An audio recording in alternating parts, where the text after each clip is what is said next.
Welcome to the Winged Wheel Podcast. Here to talk all things hockey are your hosts, Brad Crisco, Ryan Hanna, and Evan Lobsinger.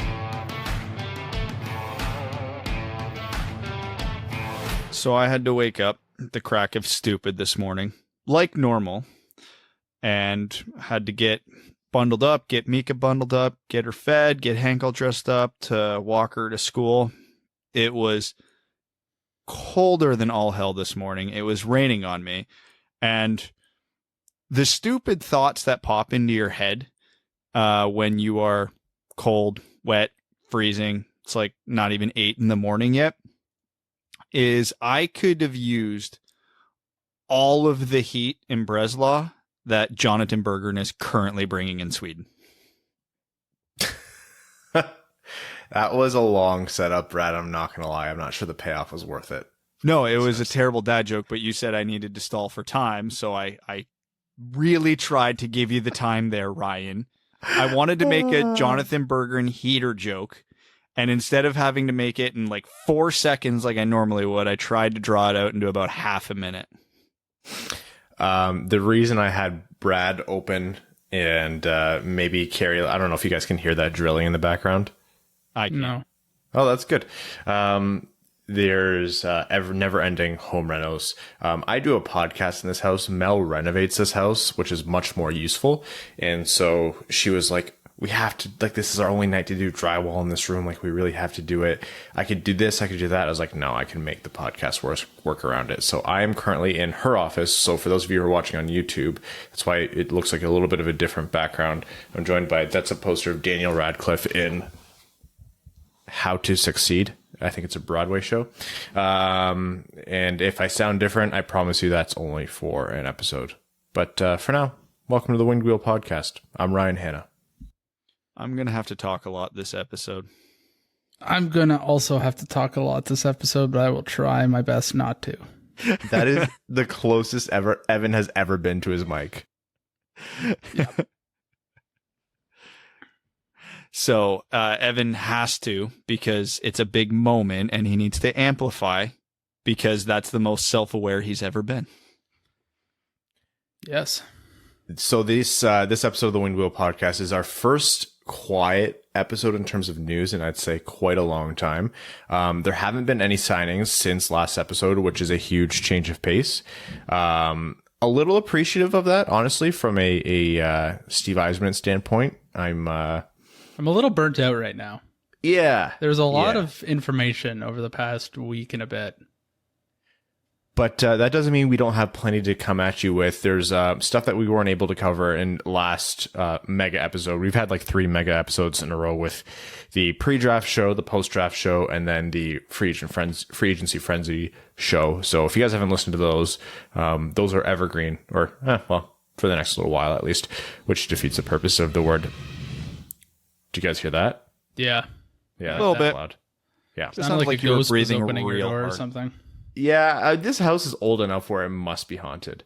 No, there's enough to go back to in those episodes to listen, but there's quite a bit to come even now. And to fill in the air for this episode, we have brought back none other than Will Scouch of Scouching. So quite a bit of good conversation with Will that we're always happy to bring up. But for the time being, let's talk Red Wings, and we're going to start off with the Red Wings overseas. Brad, take it away. So it appears as though Jonathan Berggren has healed, and he has healed very well. So as of recording right now, Jonathan Berggren, I believe, sits in a tie for second in SHL scoring. You know, the senior SHL hockey league, which is for grown-ass men. And he, a 20-year-old coming off 2 injury-riddled seasons, has 11 points in 8 games so far. And that doesn't even include the ridiculous goal he scored today that didn't count. Again, in typical Berggren fashion, he's doing it primarily via playmaker. He's had a bunch of ridiculous primary assists so far this season. So not only does he appear to be rounding into form, he's showing us why at the time we thought he should have been a first round pick in 2018. It took a long time to get here through no fault of his own, just bad luck with a couple injuries. But this is Jonathan Berggren fully healthy. And it's scary. He currently, if he could, how do I word this? He's not going to keep this pace up all season because he's well over a point per game. These are like Elias Pettersson SHL type numbers for U21 players in the SHL. But if he regresses to a point per game, or if you want to get more specific, 0.98 points per game, he will be tied for the second best U21 season in the SHL ever. And the player that he would tie for that distinction behind Elias Pettersson is Henrik Zetterberg. So just a fun little bit of 2 degrees of separation there. It's not bad company to keep. This is the kind of start to the SHL season that we would have needed to see from Jonathan Berggren for a few reasons. First, this aligns with his draft stock, right? For those who don't remember, or those maybe who weren't paying attention back then, we were almost as excited about Jonathan Berggren as we were about Joe Veleno when he was picked 30th overall. It was 30th, right? Yeah. Maybe a little bit of an exaggeration, but Jonathan Berggren was that first round talent who slipped out of the first round. Like, imagine maybe like a Reichel or Peterka. That's who the Red Wings picked 32. Like, that was a pretty big favorite, and that wasn't really a guy that people were expecting Detroit to be able to get when they picked him. So his draft stock was high. He's not a surprise talent. The guy has always oozed talent.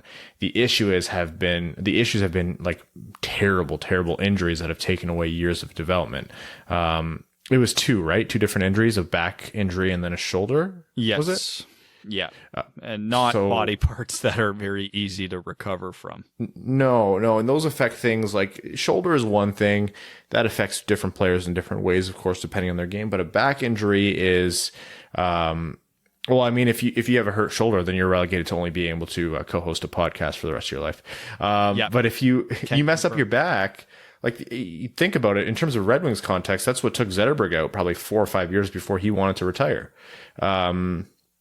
That's really, really difficult to deal with. And obviously he's young and he's elastic and can come back from that kind of thing, but there's so much uncertainty. Those are bad years to lose in your development. That's why Niederbach's stock dropped so much, and he was a 2nd round pick instead of anything higher. But it's not a death sentence. But what we needed to see was what Berggren's doing now. So for him to be able to flash that talent and, like you said, Brad, flash it at the highest level in the SHL, for him over in Sweden, that is a huge, huge step. We're going to start re-injecting Jonathan Berggren in future Red Wings lineup conversations. He's fallen off a lot of people's radars for good reason. But once he jumps back up there, you're not talking about like a 4th line winger. You're talking about a guy where if he makes it, you're looking at possibly a top 6 guy, power play contributor as well. I won't even say this is what we needed to see from Berggren. I think this is well beyond what we needed to see from Berggren this year. Even if it doesn't last, just the fact that he's literally dominating this good of a league for a stretch of 8 games is fantastic. Again, I don't expect him to keep this up all season. I don't expect him to keep up anywhere near this pace this season. But we had, in the interview here shortly, we had a conversation with Will about Theodor Niederbach missing an entire season and how that hindered his development and how basically he was a year behind all his peers. Well, you combine Berggren's missed time over 2 years, he missed about a year. So for all intents and purposes, this is his draft plus 2 year. And he's not only playing well in the SHL, he's literally 2nd in league scoring. He's the play driver on his team. He's controlling pace of play. He's crashing the net. He's doing everything you would want to see from a small scale forward, because Scott Wheeler did a great piece on Berggren way back when about how he's so skilled he can control the play without having to really take over the middle of the ice, because it's hard for smaller players to control the middle of the ice, to crash the net, to make those plays. But the way the game is played, it's almost impossible to be an NHL top six forward if you're not controlling the middle of the ice, or you're not able to control the middle of the ice at different points. Berggren's doing that now, and that's not something we were expecting. Again, most of his assists are coming from the cycle, from the perimeter, from his vision. Again, I referenced the goal he scored today. He came down his off wing, cut wide on the defenseman, made a great move, and then just said, YOLO, cut in front of the net. It didn't count because apparently you're not even allowed to step foot in the crease in the SHL, but blew through the crease, buried it on the goalie.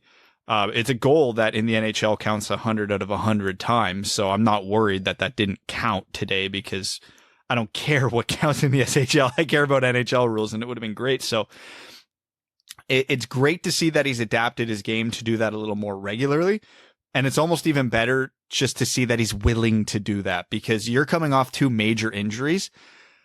Yeah, I might be a little gun shy skating into traffic in the crease where there's a good chance I'm going to get buried. So he's doing everything we wanted. If he came into this season and put up, I'll say 0.5 to 0.75 points per game, I'd be thrilled. I basically would hold him to the same standards this year that I would hold Lucas Raymond to, even though he's 2 years older, but he was a second round pick. Raymond was a first round pick. So obviously expectations are different and they're different players, but factoring in that he missed a year of development and now he's, I don't know, what is it at this point?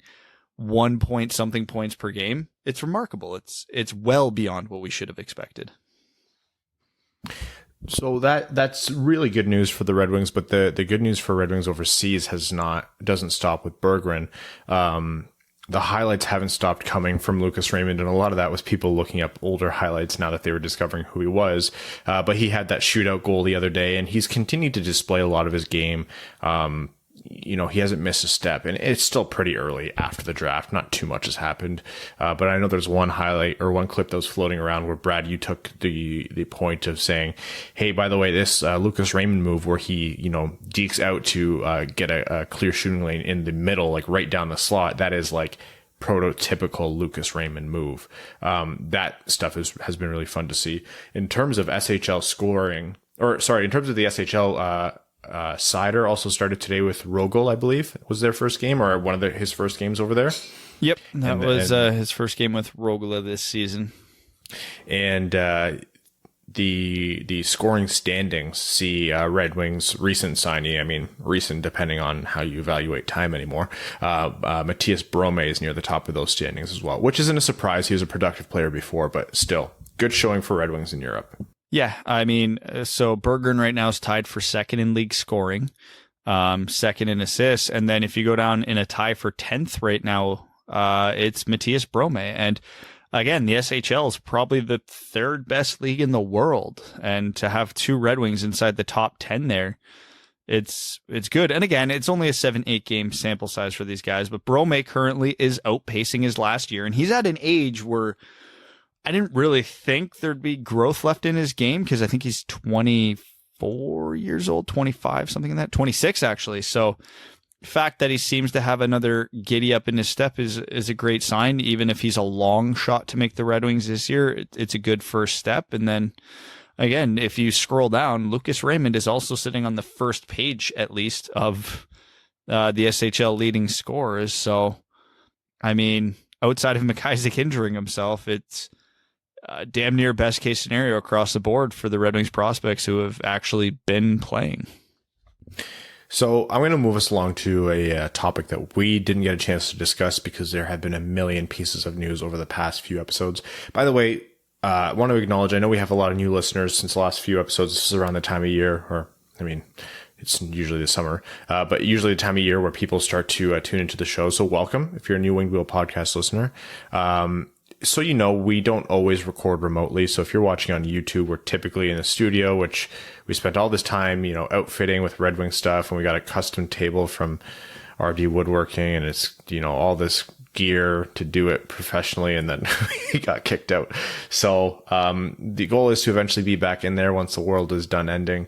I know there was an audio hitch at the very end of the last episode for 10 minutes. I blame poltergeists for that. And that'll be my final answer. But because last episode was so, I'll use the word girthy to get Evan's attention. We didn't talk about Tyler Johnson, and that was a worthwhile conversation because I actually came in with a pretty different school of thought than you did, Brad, and I think also Evan. So that's probably a debate worth having, and I have to eat crow here because I probably deserve to be called stupid. Oh, well, yeah, that just goes for all three of us at all points in the day, just for different reasons. Yeah, so kind of to retrace our steps here and revisit the story. So everybody's known for a while Tampa was going to have to dump Cap this year one way or another, but they have good players that they could move contracts from. So they didn't necessarily have to give up an asset. You know, if they give up a Yanni Gourde or we thought a Tyler Johnson or something like that, yeah, well, at least they don't have to move a first or a second round pick. They won't get much in return, but you know, it's better than Kyle Dubas having to give up a first round pick to get rid of Patrick Marleau because these are still productive players.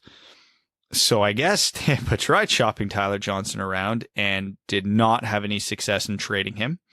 So they just said, screw it. You have a no trade clause, not a no move clause. They threw him on waivers, meaning whoever wanted him could have him. And many people thought that, okay, this is just Tampa's way of working around his no trade clause because maybe they had a deal with Detroit in place because, well, we had first waiver rights. So if we wanted him, we would take him and no other team could stop us from doing that. And then we would claim him and then Detroit and Tampa would work out a future trade. Well, imagine everybody's shock when Tyler Johnson clears waivers. Nobody claimed him. A 30-year-old who just put up 40-something points last year, I believe, or was roughly just over a half a point per game player. Nobody claimed him. And that was surprising until you dig a little deeper into it. As I said, he's 30. He has 4 years left on his contract at $5 million per year. And even though I said he is still a productive player, which is true, he's already dropping off from what his production was. So the NHL looked at it and said, it's a pandemic. We don't have cap space. We can't afford a $5 million player. And even if we have a direct need, like at the time Detroit did, because this was before the Svechnikov signing, we are not paying a 30-year-old $5 million for 4 years, even if we get him for free with no assets. And the NHL just looked at Tampa and said, nope, you guys need help. We're going to benefit. So you're either going to give us a better player than Tyler Johnson, or you're going to give us a sweetener. So, I mean, when he went on waivers, I put it out there that I wouldn't have claimed him. That was just me because of all the reasons I just laid out, despite how wonderfully he would have upgraded our second line. It's not the right time to do it. It's not the right, we'll call it apocalypse to do it in. So Tampa is left holding the bag here.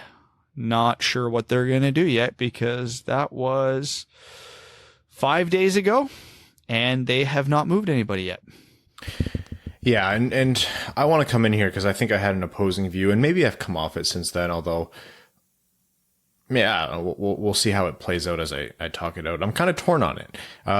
Typically, yeah, I agree with you, Brad. I don't think that it would have made a ton of sense for Detroit to take that on with no sweetener, but it was kind of just like wild season, especially at the beginning of free agency. I wasn't really, like, a lot of moves weren't measuring up to their value, and a lot of GMs weren't giving that sweetener, so I thought, you know what, Yzerman has talked a lot about needing that second line center, which is a very obvious need, and especially at the time where Tyler Johnson was on waivers, they hadn't made all of their moves quite yet. And I do believe Tyler Johnson has more in him. When you have a team as talented as Tampa Bay, guys like him tend to get moved down the depth chart a little bit, so he won't have as much production as maybe he had when he was more of a key player. Do I think 4 years left at $5 million is good? No. Do I think the better solution was for the Red Wings to take him for free? No, absolutely not. But I was just kind of putting myself in the mindset of, if this guy's going for free, like if someone else gets him for free, I'll be kind of peeved that it wasn't the Red Wings at least. Does that make sense? Like, I think the preferred thing would be everybody kind of holds off and doesn't help these GMs that are in tough spots. But if he's going to go, I wouldn't hate having Tyler Johnson as the second line center on this team. Is it funny that maybe this is just how adulthood has broken me when you said I'd be pissed that someone else didn't get him, and the first thing my mind equated that to was like when Crystal goes out shopping and like buys a purse or something and goes, yeah, but it was $50 off. I saved $50. I'm like, no, you didn't save $50. You spent $100. So when a player, that's completely fair. 100%. So it's like when Tyler Johnson's like, we just picked up a 40-point score, like for $2 million less. No, you spent $5 million.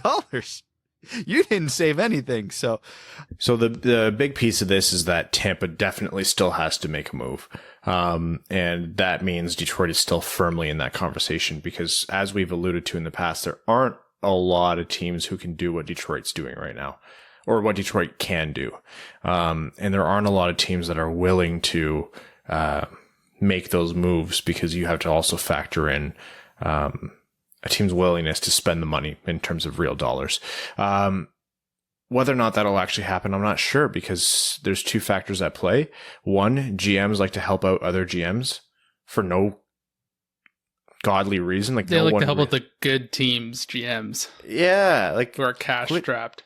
Quit doing that. It genuinely sometimes feels like old buddies helping each other out. Like, oh, well, when I'm in a tough spot, they'll help me. Which is so, like, this is a competition. One team lifts a cup. Stop pussyfooting. Like, stop helping the GMs. They want to offload a bad contract or a contract they can't afford anymore. Take their picks. Take a first. And if they say a first is too expensive, you say, well, that contract is too expensive. Then you walk away from the deal. And if they call you back, which they should be doing, then that's you demand the same thing. It's like one of your only jobs as a GM is to be able to be a good negotiator. And so many GMs just so willfully avoid negotiation at all costs. And it's so bizarre.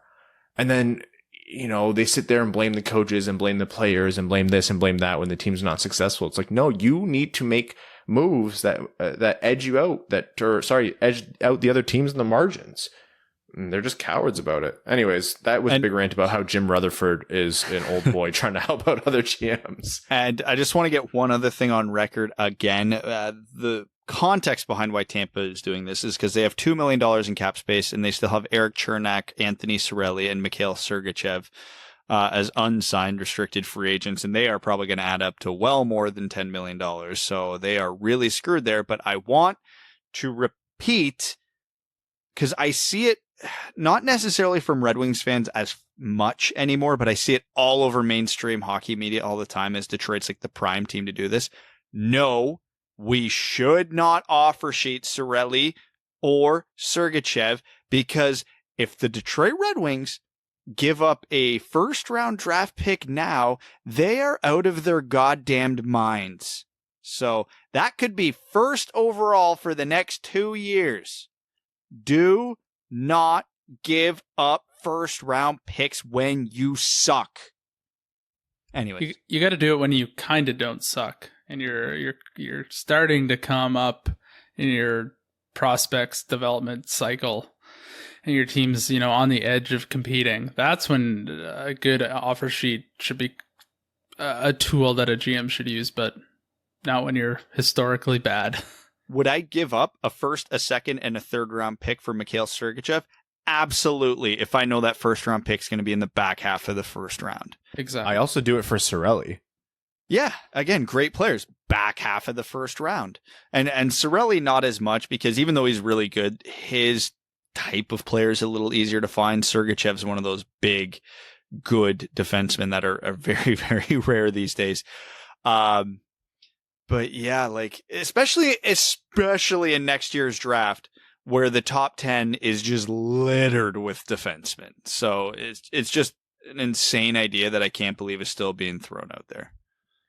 Okay, but I think you're sleeping on Cirelli, and imagine a Larkin Cirelli 1-2 center combo. That ain't bad. I know like Red Wings shouldn't offer sheet them, but it's fun to think about. So go ahead. What's the threshold?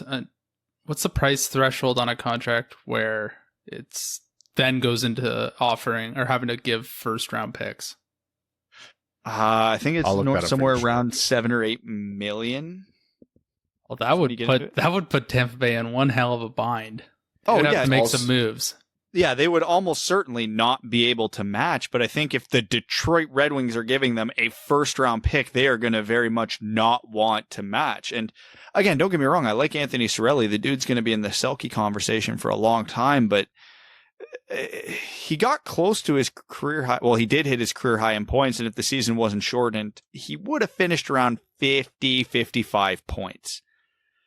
That's great, but that's not, like so ridiculously unbelievable that you have to have him, and you can't find players like that in the draft, et cetera, et cetera. Again, great player. Love to have him on the Red Wings. Would be an amazing second line center, but again, I'm not giving up a top 10 pick for him. Just want to add 4.363 is the threshold where first round picks become involved. That low? Oh, is 7's when the 2 first come in, right? 4.3.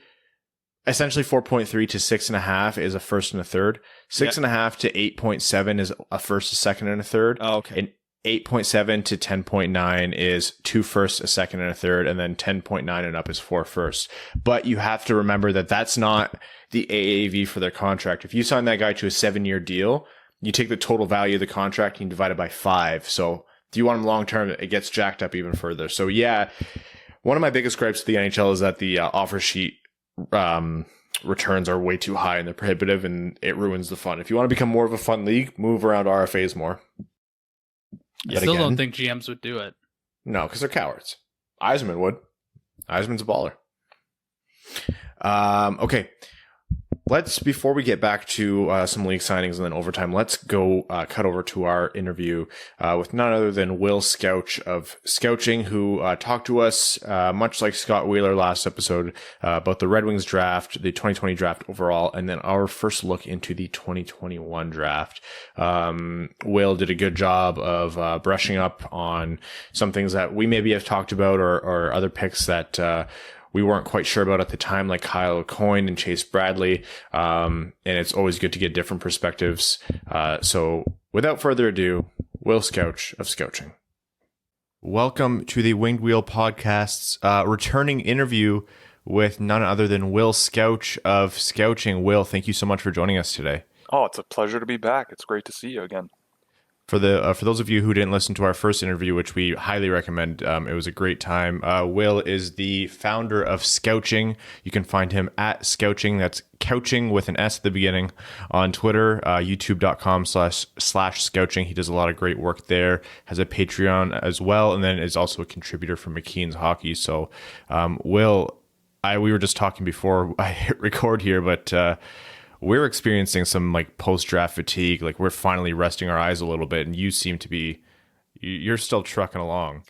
In a sense, yeah. I mean, the last thing for the 2020 draft is just the video recaps I do. So I did it last year. So every team gets one. Luckily, they're pretty quick to put together because like 99% of the work is already done.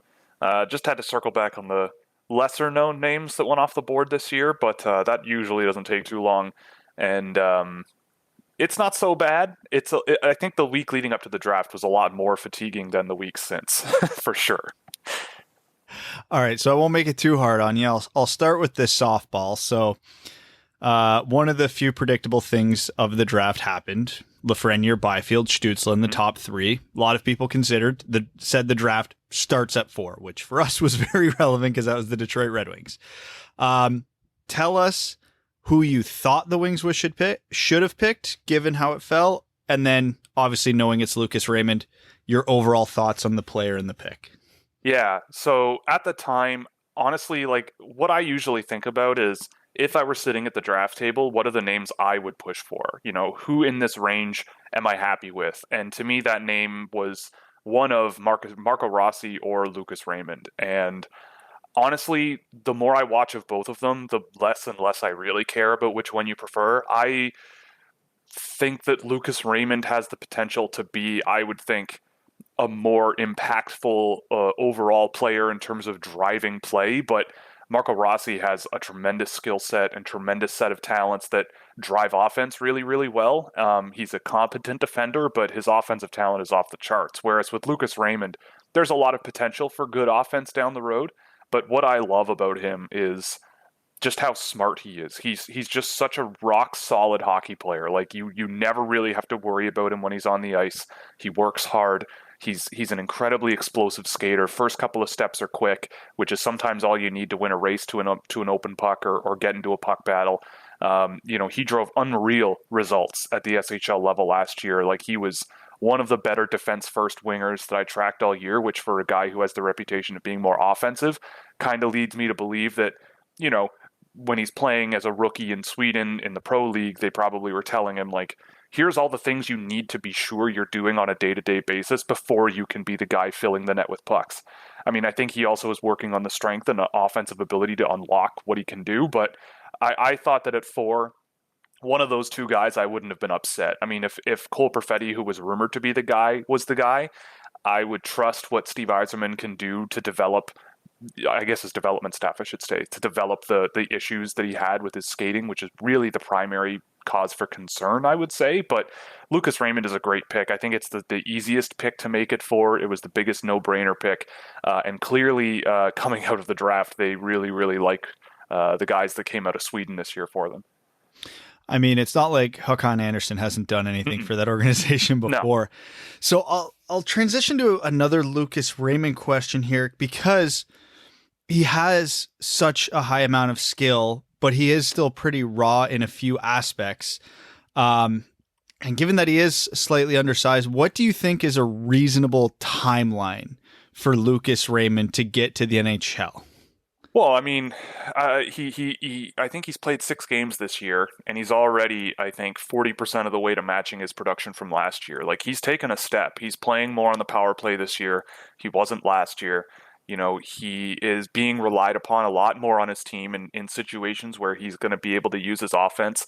I think that the only real thing that is a factor for him is time. I really think that, if you want a specific time frame, I wouldn't be surprised to see him come over and play maybe even as an AHLer next year. I think if he takes, if he further develops his game over the course of this season and continues to improve over the course of the year, has a great World Junior, all those fun things, if that happens, he, I think, might be able to push for a job next year. I think he thinks the game at a really, really high level. He puts in the work that you need. He's a really, really respectable player when you watch him play. And the only thing I think with him is he needs to fill out his frame a bit to get a bit stronger, especially when he has the puck on his own stick. But away from the puck, when he finds open space and he can get that shot off, he's unbelievable. He's got a great shot, really, really good ability off the puck. It's just a matter of strength with the puck on his stick. I think he can learn that over the course of this year. He's getting put in a lot more situations where he can play with the puck, which wasn't really the case last year. I really like where he's going so far with his game. So I would say maybe next season, but being conservative, which is usually my tendency, maybe 2 seasons. But I honestly think the time frame is relatively quick, just mostly surrounding how he perceives the game as it goes on.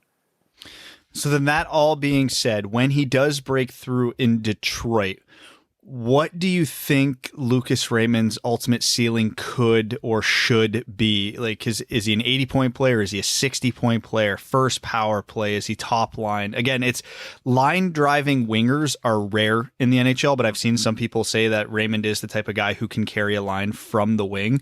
Where do you see him ultimately topping out if things go reasonably well in his development?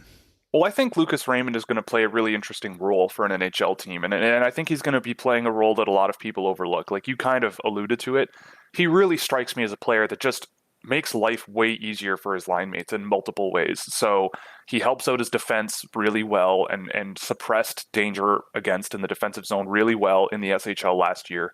He's a hard worker. He's a physical player. He applies pressure relentlessly when he doesn't have the puck. I don't really see a situation where he's anything less than a top 6 winger. I think there's potential down the road. He has the mobility in the brain to potentially play center. I think it's a possibility, but I think more reasonably, like a first-line center, pairing him with a speedster like Dylan Larkin or a finisher like Anthony Mantha, if those two guys are there for the long run. I mean, Lucas Raymond, I don't think is a guy that you park in the offensive zone just teeing up shots all night. I think he's much better served as a 200-foot guy with a great impact on the game overall, with some really, really dangerous shooting instincts and some decent creativity in front of the net. So I think he's kind of a really high-level Swiss Army knife. He's going to be a really reliable player away from the puck.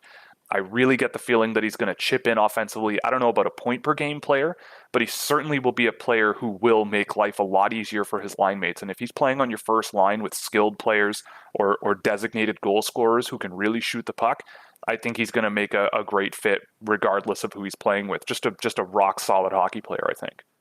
All right, so you heard it from Will Scouch first. We just drafted Mark Stone. I'm just kidding. So That's speaking to my fancies, and you know it, Brad. There is a very specific reason I said Mark Stone and not anybody else. So now that we've got Red Wings fans good and excited, let's talk about their second round, because obviously where they're at in their rebuild, they are just stockpiling infinity darts to throw at the board.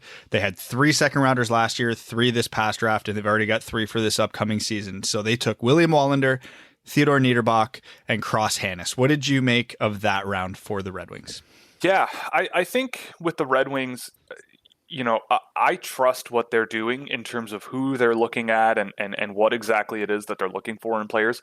I thought William Wallander at 32 was a great pick. I know there are people out there who are much lower on him than I am. I had him ranked in my top 20. I think that you bet on his mobility and you bet on his creativity with the puck. I think, you know, he's probably one of the rawest players in the draft, but to me, I'm not really scared of players that are quote unquote raw. Like, he's huge, he's really young, but he skates like he's 5'10". You know, he's got really good skill for a big guy, and if you can refine that even more, I think you've got yourself a great defenseman there. I think he's got some issues with his positioning in the defensive zone, which can burn him sometimes, but whenever I've seen him put in a situation that isn't at the junior level, that seems to go away a little bit, and he seems to be a bit more careful with his game, especially breaking pucks out up the ice. In junior, he will go end to end effortlessly a lot of the time, and some of the time you go, what are you thinking? You're nuts if you're going to be doing that at the next level. And at the next level in the Allsvenskan so far, I've seen him, you know, being more patient, you know, using his mobility and his skill to open up the ice a little bit more to look for passing options. But if he sees a seam to rush, he'll probably take that chance. I think he's a great bet in terms of maybe not an NHL player for the next 2 seasons, but just as a really rock solid two-way impact guy with some really interesting offensive talent. Like, there were players on my tracking list this year who, across a 7-game sample, got fewer shot attempts from high and medium danger areas than Wallander did, and they were forwards. So, you know, he's a guy who jumps into the offensive zone a lot to generate offense, which I'm not afraid of. I know some people are in terms of looking at defensemen, but I think in the modern world of hockey, you have to look for defensemen that can engage offensively, and Wallander is no different. Niederbach and Hannes, I thought Niederbach was a perfectly reasonable pick at 51. I know people are huge fans of him. I'm not necessarily on that same board, but you know, I think what's very interesting about him is that he missed an entire season and came back and still performed very, very well overall. Really good power play puck distributor. I think that's his best attribute, is his puck distribution. You know, he's more of a low pace kind of middle of the ice puck management player where he can find his line mates, move pucks up the ice with control, and just make plays. I question how much his game translates once he goes to higher levels, but perfectly reasonable swing to take, especially if he's your third guy off the board.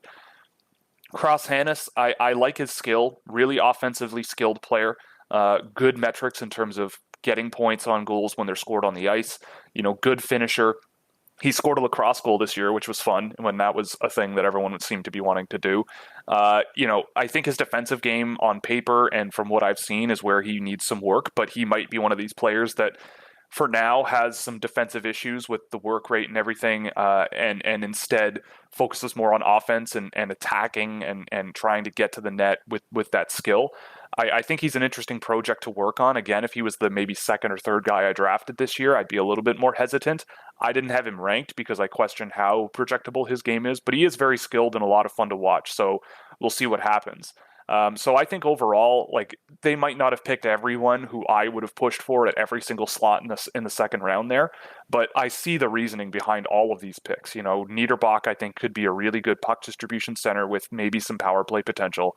Cross Hannes, tons of skill, and it's never a bad thing to bet on that.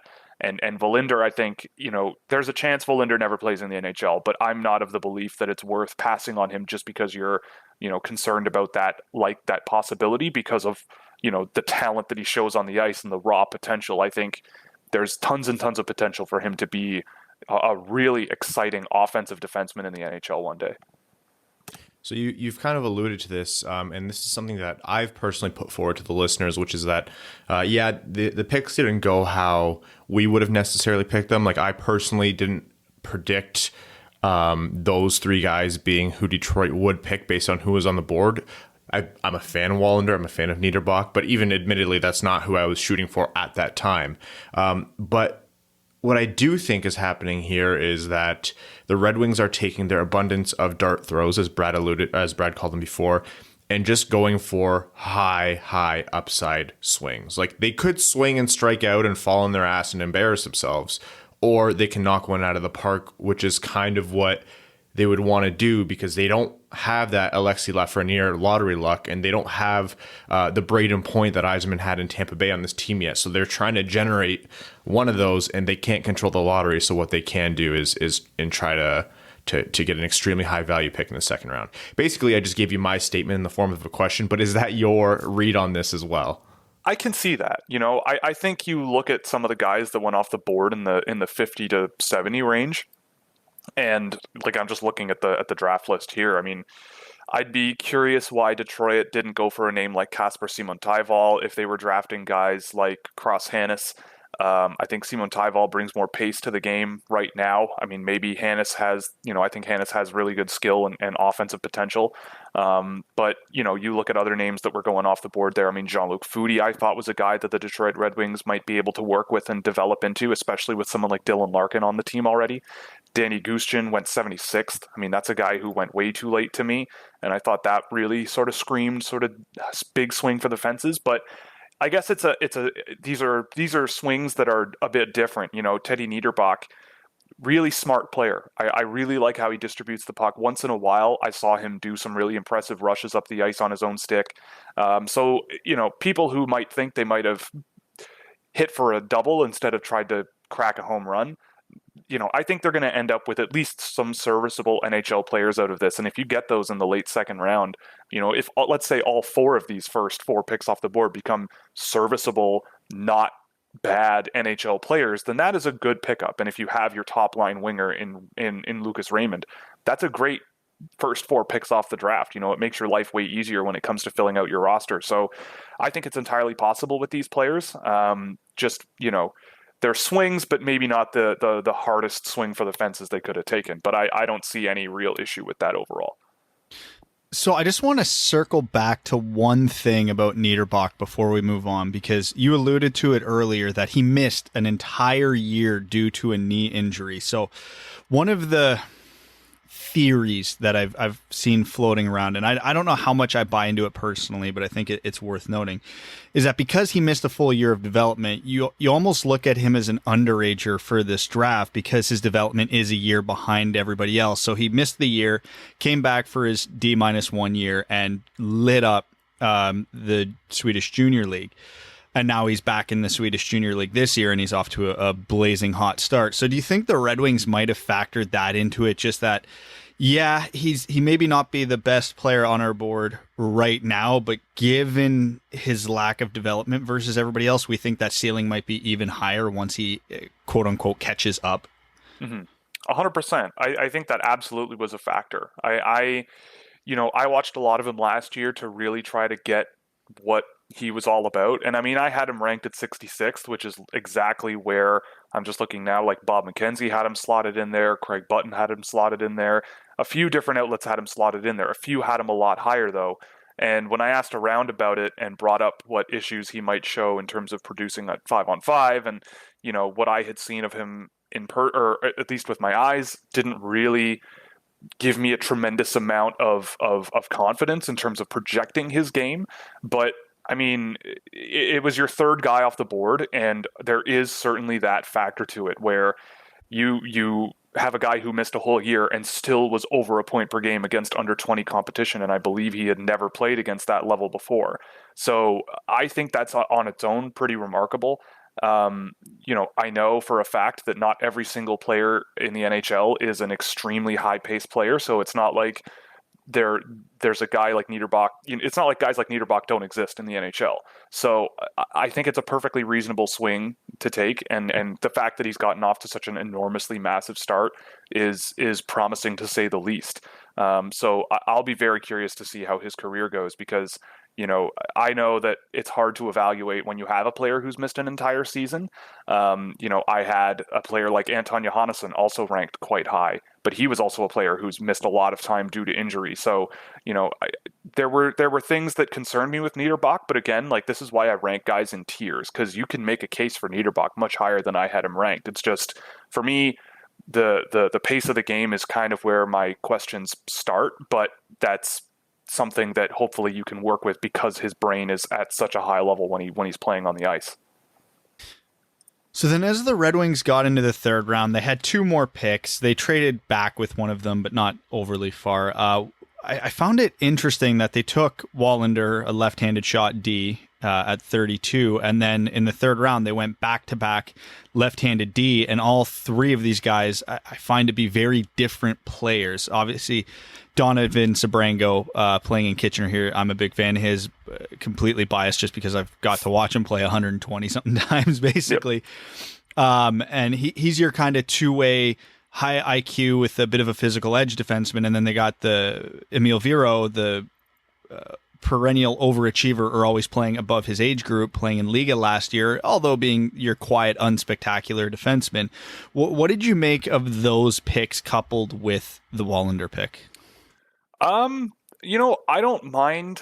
The more I watched of Emil Viro, the less and less I minded him. I know that there was some data out there that from people that I trust that indicate that his game might not project super well, especially when you're on smaller ice in North America. A lot of dumping out of his own zone, a lot of dumping into the offensive zone.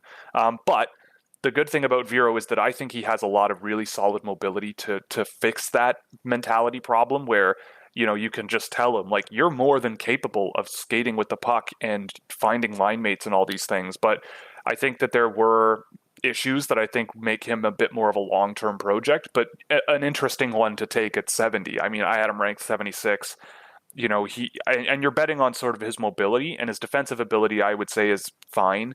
But I don't think that's a bad bet to make at 70. Sebrango, I didn't track any data of Sebrango. I only saw him play a little bit. I never saw anything that I found that blew me away for a potential NHL pick, but he had some good offensive metrics. The defensive side of the puck, at least relative to the team when he wasn't on the ice, was not as remarkable, we'll call it, as more of the offensive side of the game. He was a net negative goal impact player for Kitchener overall, but I do see everything that you just mentioned about his game. The defensive side of the game with that sort of edge is there. So it's just going to be a matter of improving the actual results, because overall, I didn't see enough out of him to really, I didn't have him ranked, but I know that people were fans of him. So again, if I was in that room, probably not the guy I would have gone for at 63, especially there. But if there was a lot of people pounding the table and screaming about him, he's not a nobody. And I think that there is some data that paints him much more favorably. Viro, I think, is an interesting one. They took some nice bets to hedge, though, I think, against a player like Niederbach. I think someone like Viro has a more reliable sort of method to playing the game. And I think Wallander can sort of burn himself a lot, and Viro is playing at a higher level in the Liga. And Sebrango, I mean, who knows? We'll see. I mean, defensemen can take a while to figure it out, especially if they're that physical side player. It's just going to be a question of turning around those actual results, because that's kind of what pushed me a little bit away from Sebrango. All right, and then I won't make you dive into each of the Red Wings picks rounds 4 through 7, because those are all long shots to begin with. But were there any of their remaining picks that you really loved, that stood out to you, or any picks that made you just say, what in the ever living hell are you doing? Yeah. So I can't really say much about Sam Stange and Keenan Draper. I didn't see a ton out of either. I didn't see anything of Keenan Draper. I think I saw one St. Andrews game all year, and Canadian high school, I don't know. Sam Stange, he's fine, I suppose. I didn't see a tremendous amount out of him that screamed, this guy should have been picked a year ago. Alex Cotton, I think, is very the Twitter sphere latched onto his production. I don't think it's projectable at all. I was surprised to see him get picked, and I was also surprised to see Detroit be the one that takes the pick on him. He's a very heavily sheltered offensive focused player, which I don't think projects well for a defenseman. He's not the best skater. He kind of lumbers his way around the ice. I just didn't really see, especially for someone who was undrafted last year, I didn't really see a guy who really needed to be part of an NHL team right now. Maybe another year where he can work on some other areas of the game, we could get there. But the other guys I actually really am interested in. I think Kyle Aucoin was a guy who, whenever I saw guys like Colby Ambrosio or Mitchell Miller play, he would do things once in a while where I go, who's that guy? And usually when I do that and it's the same guy a couple of times in a row, that's usually a good sign. And Kyle Aucoin, I think, especially for where he went, drafting guys who have that capability where once in a while you see some skill out of your defenseman, some aggressiveness out of your defenseman. You know, there's good defensive results for Aucoin overall, good two-way results for him overall with Tri-City. You know, I was curious about that pick, and I'm curious to see where he goes. And then the really interesting one to me is Chase Bradley at 203. No one really was talking about this guy at all year. Someone in my Discord server asked for a bit of data on him, and so I went and tracked him. He barely plays with his team in Omaha. He's a fourth-line guy, I think, and you don't really see a ton of USHL fourth-liners, but what I've seen out of him is really impressive, I think. I think that he's a real no-nonsense guy who can just generate offense. I know he didn't score a ton of points, but a lot of that is because he wasn't playing very much. He drove possession really well in the games that I tracked. Definitely needs some work and refinements in terms of some fundamentals like completing passes, being aware of line mates, but he puts in the work. He generated really good offensive results. I would be really curious to see what happens with him. He might not be a guy who, is a freshman one and done college guy, but if you give him 2 or 3 years to develop and just sort of raise his floor, I think there could be an interesting player there because the results he put up in limited playing time was impressive. So him and Aucoin are the late round guys for the Red Wings that I'm really interested in. I'd be surprised if Alex Cotton as a defenseman became much of anything, and Stange and Draper, we'll see, I guess. I don't know, especially Keenan Draper. I know they say that they drafted him because he was the best player on the board, but I don't know how that, especially when you look at who went undrafted. But we'll move on from that, and I would definitely focus on Aucoin and Bradley for sure. Well, I'm glad you got to that because Aucoin and Bradley were probably two of the guys that befuddled us the most. In our time since our review episode, I've probably put in the most work trying to dig up footage on them. So I appreciate you doing our work for us.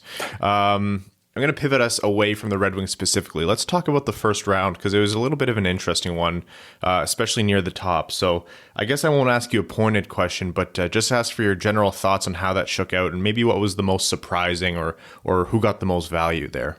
Sure. So it was weird. I mean, I think the first 20 picks went about how the conventional wisdom was expecting it to go. I mean, I guess for pleasant surprises in the top 20, I was really pleasantly surprised to see Lukas Reichel go 17th. I tracked 96 players all year this year, at least to some decent sample size, and Lukas Reichel was one of the first ones that I tracked, and at the end of the year, he was still one of the best players in terms of generating high danger chances from in front of the net. So he's a guy who just goes out and executes. He's working on his transition game, but he is a guy who is, I think, got the potential to be a great complementary scorer in the NHL. You know, if he's not the primary focus point for a line and driving that play up the ice, he can be a guy who finds open ice in the offensive zone really, really well, distributes pucks really, really well, but his best thing is off-puck offense, getting that open ice and just getting shots off.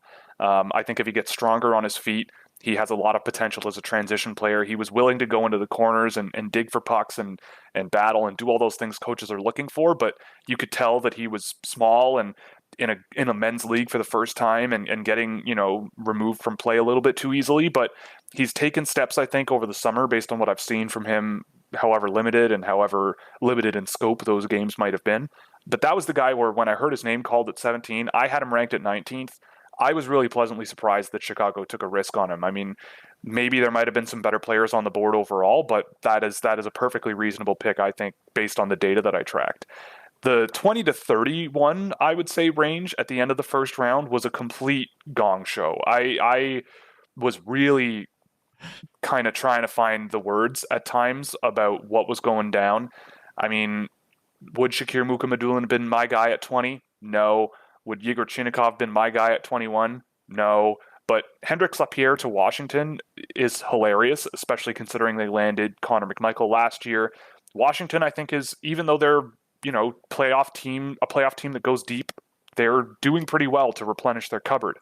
I really liked, though, the group of guys that went 29 through 31. Brendan Brisson, Maverick Bourque, and Ozzy Wiesblatt. I think those guys went way too late. I mean, I had Brendan Brisson ranked 31st, but you could easily make the case for that guy to go 10 picks higher. Braden Schneider went 19th. I would much rather have Brendan Brisson than Braden Schneider.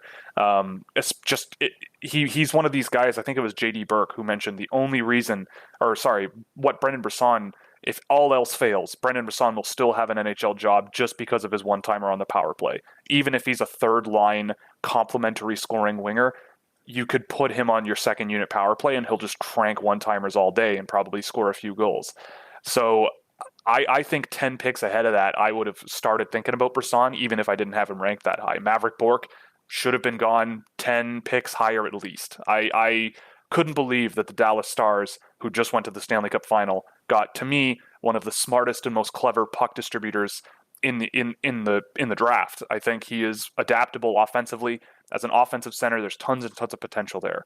And then Ozzy Wiesblatt, I mean, I just really like the kid. Dual threat offense, tons of potential with his skill and his speed and his aggressiveness. He's pretty slight on his feet, but I really liked him when he was playing center. He's listed as a winger, but I saw a few games where he's playing center for Prince Albert, and if he can, work on his pivots in the neutral zone to cover defensive breakouts a little bit better, and if he can sort of bring that work ethic that he has offensively to the defensive side of the game a little bit more, I think that there could be a really interesting impact player here for San Jose. I really liked San Jose's draft overall, but seeing them take Ozzy Wiesblatt at 31 really kind of put a smile on my face because I'm a big fan of him, and I was more and more a fan of him the more I saw as the year went on.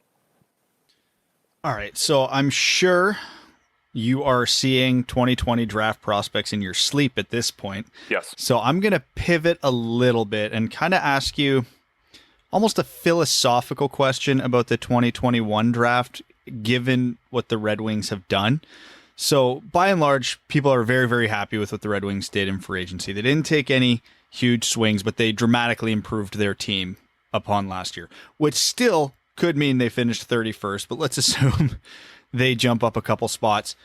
The 2021 draft is shaping up to be the no clear-cut number one, but a really strong top 10 to 12, depending who you talk to. Do you think that's a reasonable statement so that the Red Wings fans don't need to be super concerned if they end up picking, let's say, 7th next year instead of 4th again?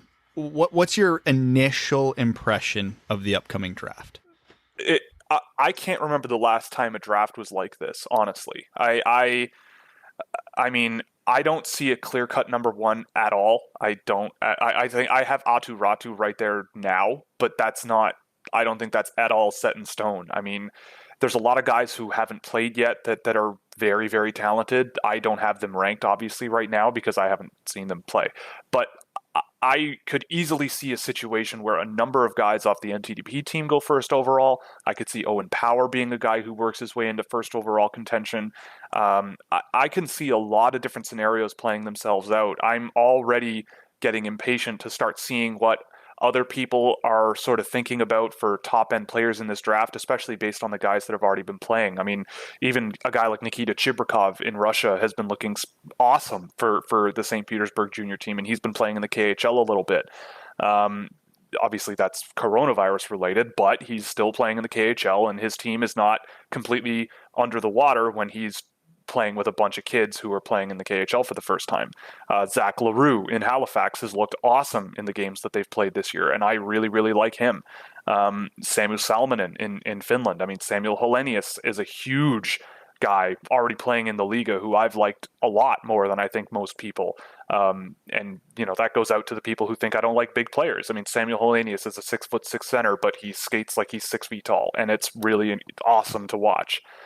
I think there's a lot of talent in this upcoming draft. Maybe to me, it's as if the draft crop for next year is like this year, but from, I'd say, guys that went in that 5 to 10 range, but there's about 15 of them. So you're going to end up with, I think, very different looking lists across the board. I think it's still very early and a lot of players still haven't played, but I wouldn't be surprised to see some very interesting looks at who goes first overall. I can't remember the last time it was this questionable.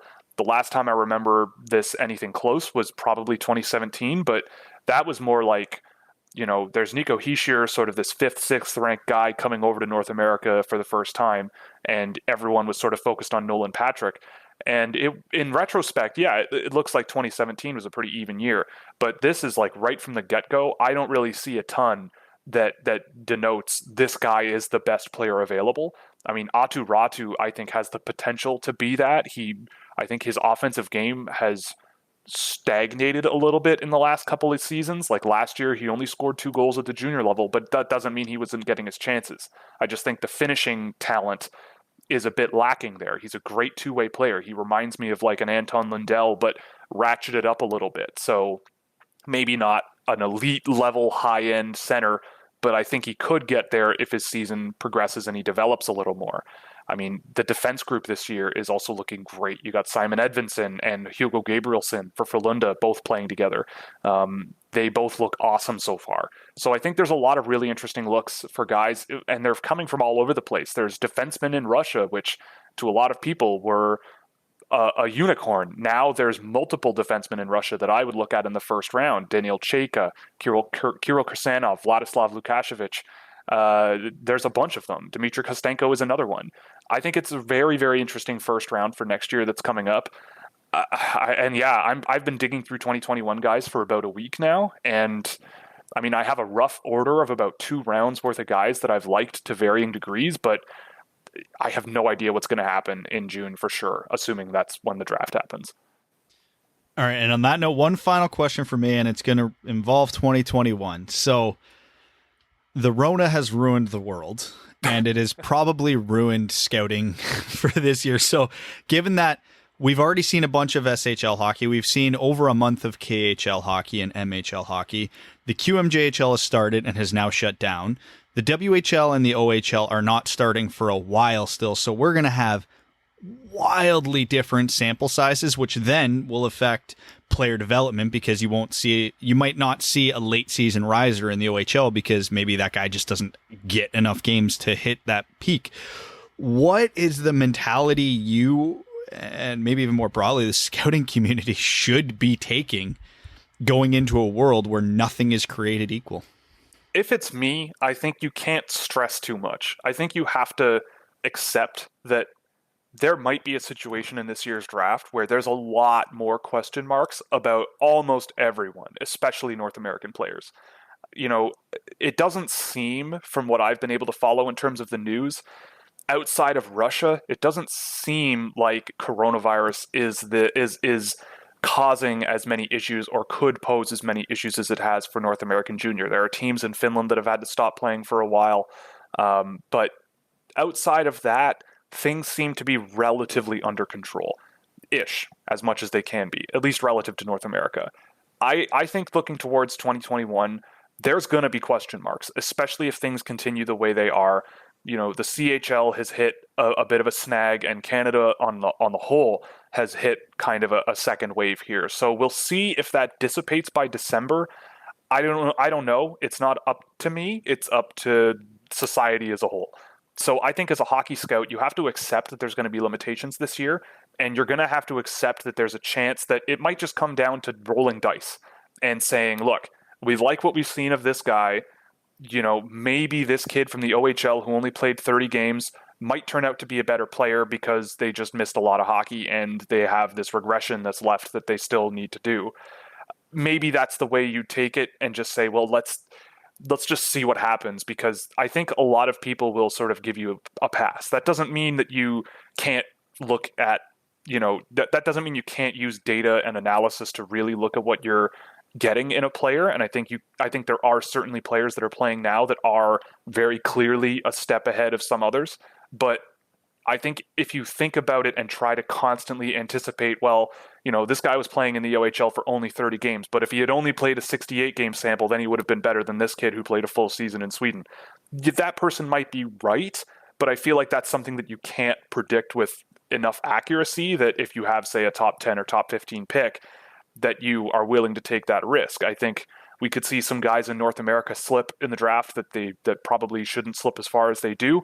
But I think teams are going to look at what is right in front of them. There are guys out there that have played 14 games already, 15 games of league play. So they're going to get a bigger sample size. They're going to have more visibility. And I mean, we'll have to see what happens. I don't really know. I think trying to predict what's going to happen between now and June, I mean, think of where we were, like that was 8 months ago. So in the next 8 months, like think back to where we were 8 months ago. I have no idea where we're going to be.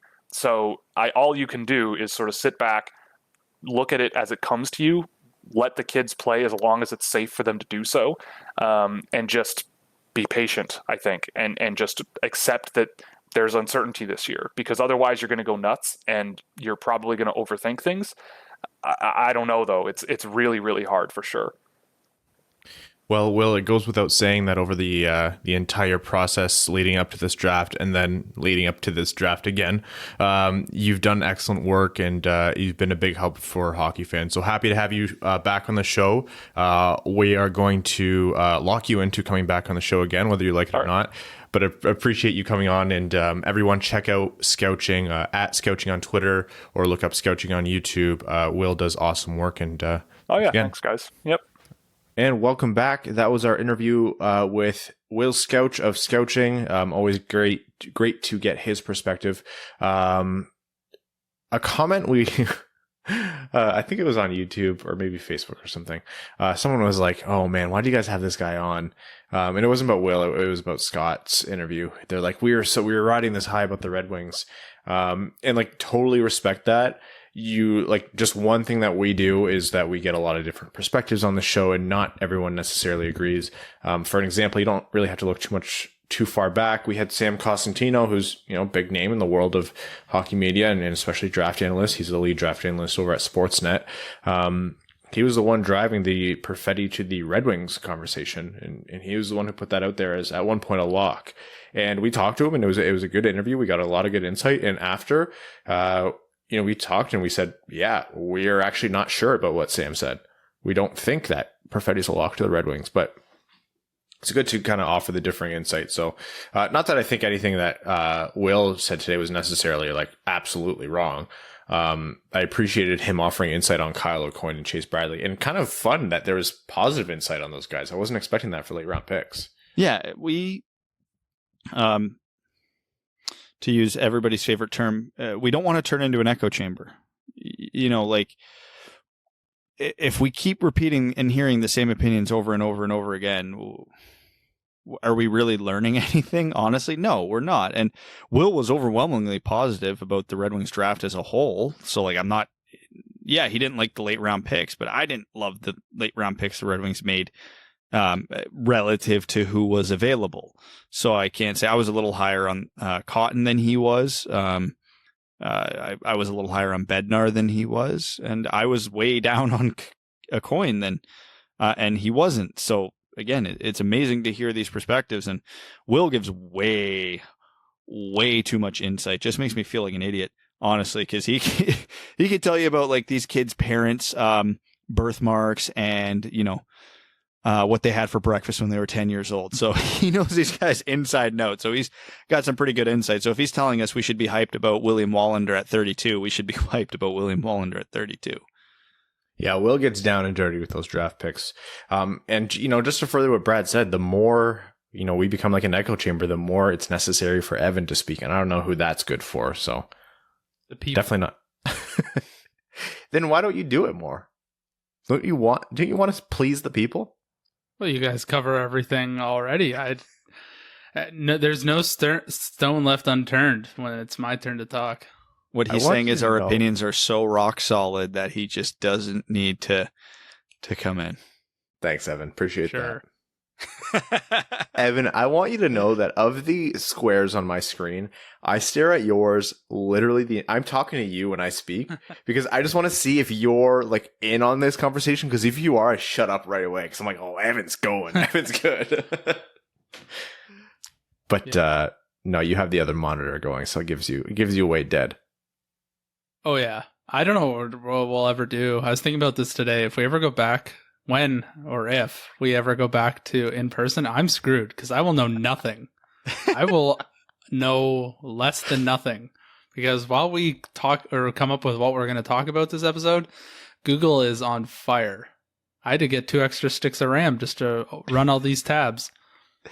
You do incidentally end up doing more research than most people who talk hockey, but that's because you feel under pressure because Brad and I throw to you when you're not expecting. I watch a shockingly low amount of hockey, and the only time I get information instantly from Twitter, and then I have Google to help me out because I cannot watch that much hockey. I wish I could, but golf course is busy, life's busy. It's tough. So yeah, I don't mind doing the research. I just want to make sure I don't sound like a complete bozo when I open my mouth. Why? Me and Ryan have no problems with it. Yeah, we do it willingly. It's kind of our shtick. Yeah, that is true. But I'm the man of the people, so. That's true. Okay, we're going to jump into some league-wide news, mostly signings and things before heading into overtime. Since last episode, some notable signings. We talked about the Toffoli deal, did we? I was trying to remember where we left off. I thought the Toffoli deal came down Monday, so I think Did we talk about Pietrangelo signing? Oh, yeah. Yeah. Okay, then the Tyler Toffoli signing had already happened at that point. There we go. Marleau back to San Jose, and he'll probably pass Gordie Howe's games played record, I think. I like Patrick Marleau, so I'm going to be happy to see him break it, but there's just something not right about seeing Patrick Marleau hold the all-time games played record. We're going to look at in 30 years, expecting to see some of the greatest hockey players of all time. Oh, Jágr, Howe, these perennial all-stars, MVPs, and then it's going to be Patrick Marleau. Not that he's a bad player, but if there was a Hall of Very Good, he would be in it. I have a game. Was there a lockout 2012, 2013? Yep. Half a year. Okay. So let's guess. What are the fewest amount of games played for Patrick Marleau in an NHL season? Outside of 12-13? Outside of that. That was 48. So that might have been the whole thing. 69. Nice. 72. The lowest that I can see is 76. Oh, Jesus God. Christ. He's never 74. Missed more than 74 in 1997. Scrub, injury prone, scrub. He's get him out of here. Never missed more than 8 games in a season. That is incredible. That reminds me, don't let me forget to talk about regional divisions, which haphazardly leaked. Other signings, Montreal extended Jake Allen 2 years at $2.875 per year. And then actually, I'll just skip to the next 2 Montreal signings. Brendan Gallagher at, 6 years at $6.5 per year.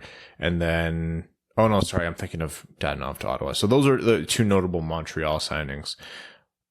I think good value for Gallagher. Yeah, I mean, $6.5 million.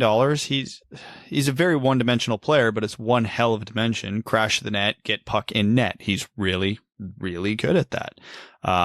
So $6.5 million for a guy who should flirt with 30 goals every year, that he's healthy.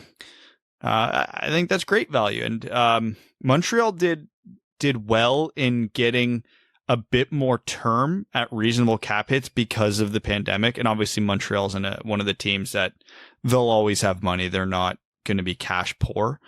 So the fact that they could get Tyler Toffoli on some term at a good cap hit, the fact that they could get Brendan Gallagher with some term on a good cap hit, makes sense. But then you couple it with the Josh Anderson contract, and it just makes the Anderson contract even more confusing. But because didn't Anderson got pretty damn close to what Gallagher did, and I would say Gallagher's a far superior player even when Anderson's healthy. But well, we'll let Montreal do Montreal.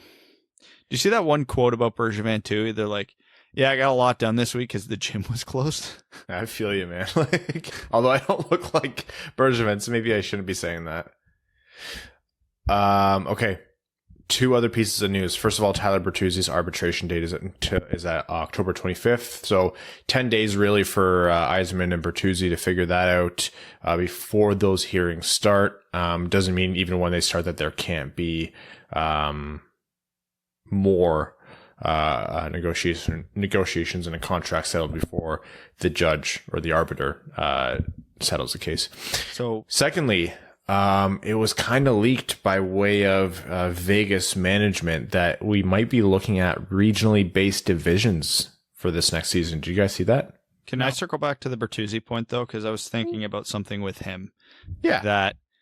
So if Bertuzzi might be one of those few cases from the player standpoint where he almost hopes it goes to arbitration, because arbitration isn't necessarily what people think it is, where they break down video, rip a player and say, look here, you suck. It's basically just a stats analysis. Like, well, here's what other comparable players with similar stats, analytics, whatever you want to go by, have produced, and here's what they got paid. Obviously, the pandemic is going to make that a little trickier, but Bertuzzi's a guy whose stats overperform what he is as a player because he's a good complementary player.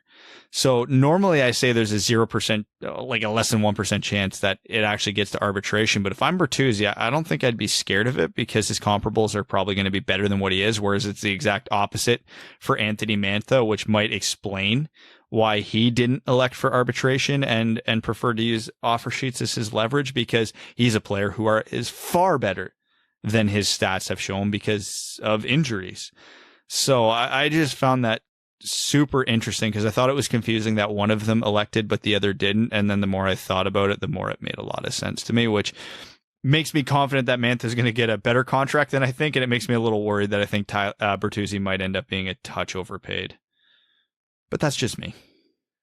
What would we be looking at in arbitration? Like a 1 or 2 year deal at 4.5 to 5? Something like that, because there's certain requirements, and I cannot remember exactly what they are, but I'm pretty sure 2 years would walk Bertuzzi right to unrestricted free agency, wouldn't it? So if they do go to arbitration, I would assume the Red Wings want to keep that to a 1 year if it's an option. Yeah, there's I don't know. I'm still pretty confident a deal gets done. I don't know who wants short term at this point. I don't know whether it's Yzerman or I don't know whether it's Mantha and Bertuzzi. It's really so hard to project with both the flat cap, though not really pertaining to Detroit, and the pandemic limiting actual real dollar funds. So if I'm Bertuzzi, I'm pushing for as long a term as I can get because of the type of player he is. If I'm Mantha, I would happily accept a 1 year deal because he knows if he plays 82 games, his stats are going to look way better, and hopefully there's more money to play with next summer and he can cash out then. But hey, you never know. It's a weird time to be a free agent. And then finally, regionally based conferences for the next season, I think would be completely batshit and fun as hell. Oh yeah, let's get weird. It's weird times. If we're going to try and make something as normal as possible, I think we're missing opportunities here because the biggest crux of this is Canadian Prime Minister Justin Trudeau, I think, went on record saying today, he's like, I'm not reopening the border until the U.S. gets their shit under control, to summarize. So if the border's not open... And then Brad cough. And then I cough. Oh, we're closing the Breslau border? Oh. Yeah. I mean, I was quarantined all last week. I'm ready to do it again. But, yeah, so... You can't have a league outside of a bubble with a special exemption if the border's not open. So the Canadian teams forming one division makes a lot of sense, even if travel is going to be an absolute goddamn nightmare for those teams. And then I love this because what the regional borders broke down to in the U.S. would basically put Detroit back in the Central. I think they were with Columbus, Chicago, Nashville, St. Louis. Oh, give me one more season of it. I don't ever want the Red Wings to go back to the Western Conference because I do not want to watch games at 10:30 at night. I do not want them having that travel disadvantage in the playoffs. I like them in the Eastern Conference. But this is a silly time, and it would only be the Central Time Zone for 1 year. Let's relive some memories. I'd be fine with so much rehabilitation of the Detroit-Chicago rivalry because that's one that really still hasn't died.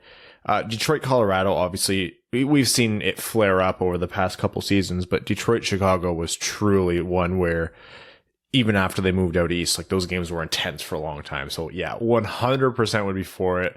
And both teams are terrible. I don't want to say moving in the same direction, but they're in similar positions, right? One's Chicago's not a complete basement, like bullshit, terrible garbage. Their starting goalie is Malcolm Subban. Yes, they will be. But they have Patrick Kane and Jonathan Taves, so they can both only be on so the wrong bad. Side of 30. I'm sorry, I'll take Patrick Kane right now. I think they're on the right side of 30. Aren't they like 31 and 32 years old? No, right. Maybe you're just bitter because you're old I'm now. very bitter. The right side of 30 was when I was in my 20s and had more energy. For those who don't know, for new listeners, Brad is literally 1,000 years old. Yeah. Brad fought in the Revolutionary War for the British.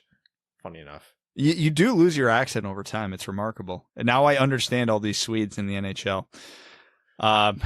But yeah, I mean, Chicago's not good. That might be one of the few teams where you could argue Detroit actually has more depth.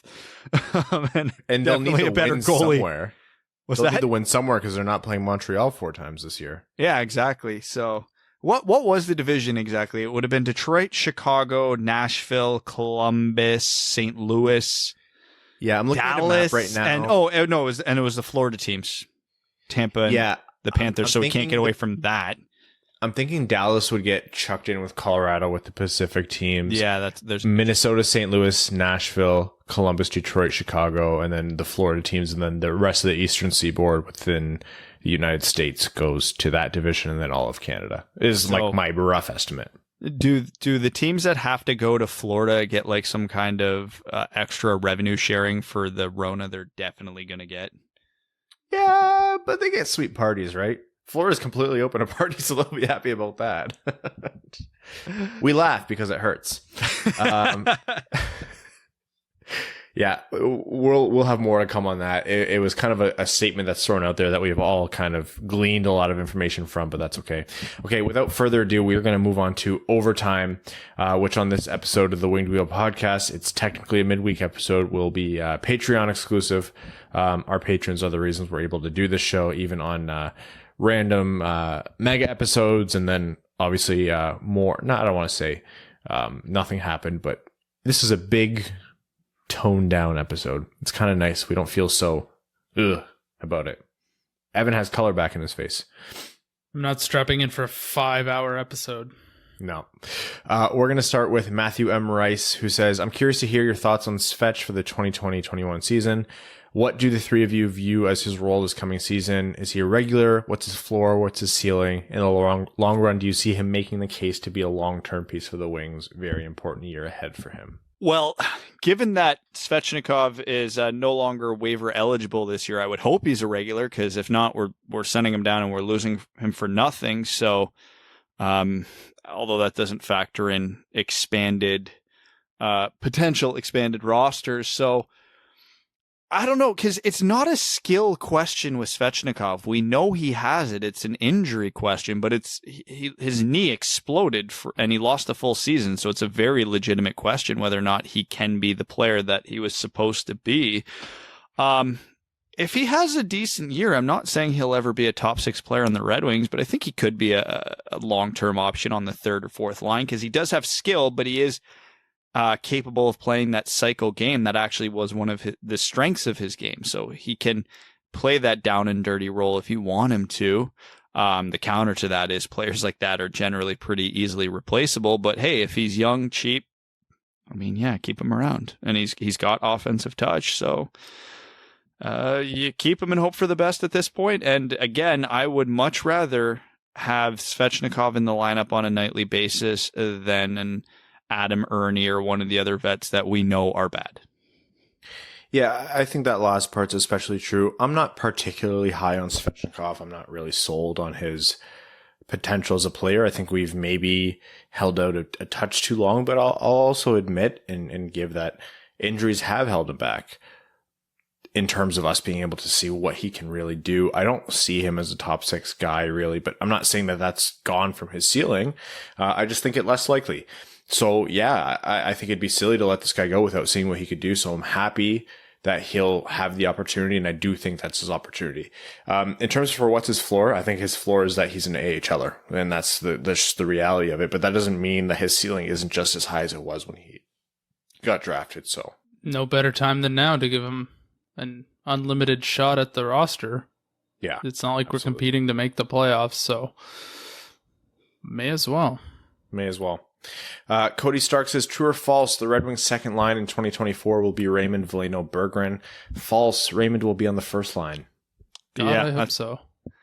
I'm not completely sold that Veleno is a second liner, but looking at the prospect pipeline, he's our best bet for it right now. So yeah, Berggren would be 24 by then. So yeah, he would be a regular. And yeah, other than Raymond, unless the MLB line is still together at that point, which is very possible, then yeah, it's not crazy. Okay, from Zach Tretnick, who I believe is a new patron. Yes, Zach, welcome to the Dub family. It says, which Red Wings draft bust was the most overhyped in your opinion? You can include up to the 08 and 09 drafts. Ooh, okay. Up to, so can we go older than that, or we can go all the way to that? All the way to those. Thomas McCollum, he was never as good as he was hyped up to be, and should have never been a first-round pick. Not worth a first-round pick. Yurko is a really good candidate for that in 2011. Second round pick, obviously, but I'm just trying to look back here. Who was really, really hyped? Jakob Kindl. Yeah, but that's like 2005. Yeah, that was the Sidney Crosby year. What were we, max we were allowed to go to? 08. Oh, 1 year back, you can go Brendan Smith. Dylan Krill says, hey guys, do you think if the AHL starts, Rasmussen will spend his full time there, or will he be a regular call-up? Also, do you think he still has a shot at being a center, or do you see him as a winger? Thanks. I don't know. I'm split. I argue with myself about whether or not he's a center. I think his skating is way too poor to be a center, but his defensive metrics are actually really good from his brief time in the NHL, so I think there's still a chance. My gut says no. And the thing is, Put your body. I don't know if he's going to even come back to North America this year. He might be a guy they just leave in Europe. Because who knows what's going to happen with the AHL this year. The Red Wings now all of a sudden have an abundance of depth at forward. So they don't, based on, if I just take a quick glance at my depth chart, he's not projected to be on the Red Wings right now. So yeah, and Yzerman's already stated he kind of wants to keep the prospects away right now. So that leads me to believe he will not be on the Red Wings this year, but who can say for sure? La Plata Peak says, I lost my spot here. I heard Spiro on Locked On yesterday, and he makes a strong argument in support of his source, which he claims was also his link to the initial Bobby Ryan to Detroit report. I think the term financial distress is being incorrectly assessed by Spiro, because I don't think the Ilitch family is anywhere close to being broke, but due to the present situation, I do believe their willingness to take on bad contracts for picks could reasonably be affected. I believe the truth lies somewhere in the middle of Yzerman wasn't allowed to do certain things, and the Red Wings are strapped for cash. I also believe Spiro's source is Draper. That's just pure speculation on my part, but given how long Draper has been around and how frustrated he'd be by trade limitations involving picks, it would make sense that he would be the one feeding this to Spiro. I won't speculate on sources. I think it could be a million different people. I will reiterate, I think, my point last episode, which is that I don't think it's unreasonable to say any team isn't in a position, or sorry, it's reasonable to say that any team could be in a position where at the very least they're taking a look at the real dollars they're paying out any given year. The Ilitch family aren't in businesses that are completely failing and through the floor, so it's not like the Red Wings are going to fold as a franchise or anything like that. But it's perfectly fair to speculate that they might not want to take on, they might not want to spend to the cap this year in terms of just bad contracts if they could, or if they can avoid it. So I've admittedly done some digging around with any of the sources that we have. I haven't been able to come up with the same thing, but I'm not going to say that completely refutes what's out there. It's just not like, yeah, it falls within the realm of logic. Has it really stopped Yzerman from doing things? It doesn't seem like it quite yet, unless like he's had great deals in place to do more. Until we get a bigger litmus test or a more potent litmus test where we're like, yeah, this has hindered the Red Wings, only then will I be too concerned about it. That's why I'm not really too worked up about the whole thing. Few things. Mess doesn't mean broke, and everybody's financials are a mess right now because it's a pandemic. Nobody knows what the hell's going on. They might not be cash poor, but maybe they're worried about projections. Maybe they're like, okay, well, if this holds up for another year, how long could we really go? Two, the Red Wings have already done it. They took on Mark Stahl's contract in $3+ million of real money.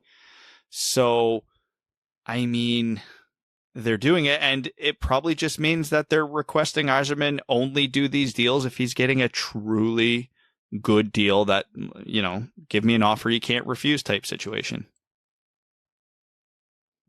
We're going to move on to Peter Ploshansky says, what's up, guys? Recently became a patron again. Hey, welcome back, Peter.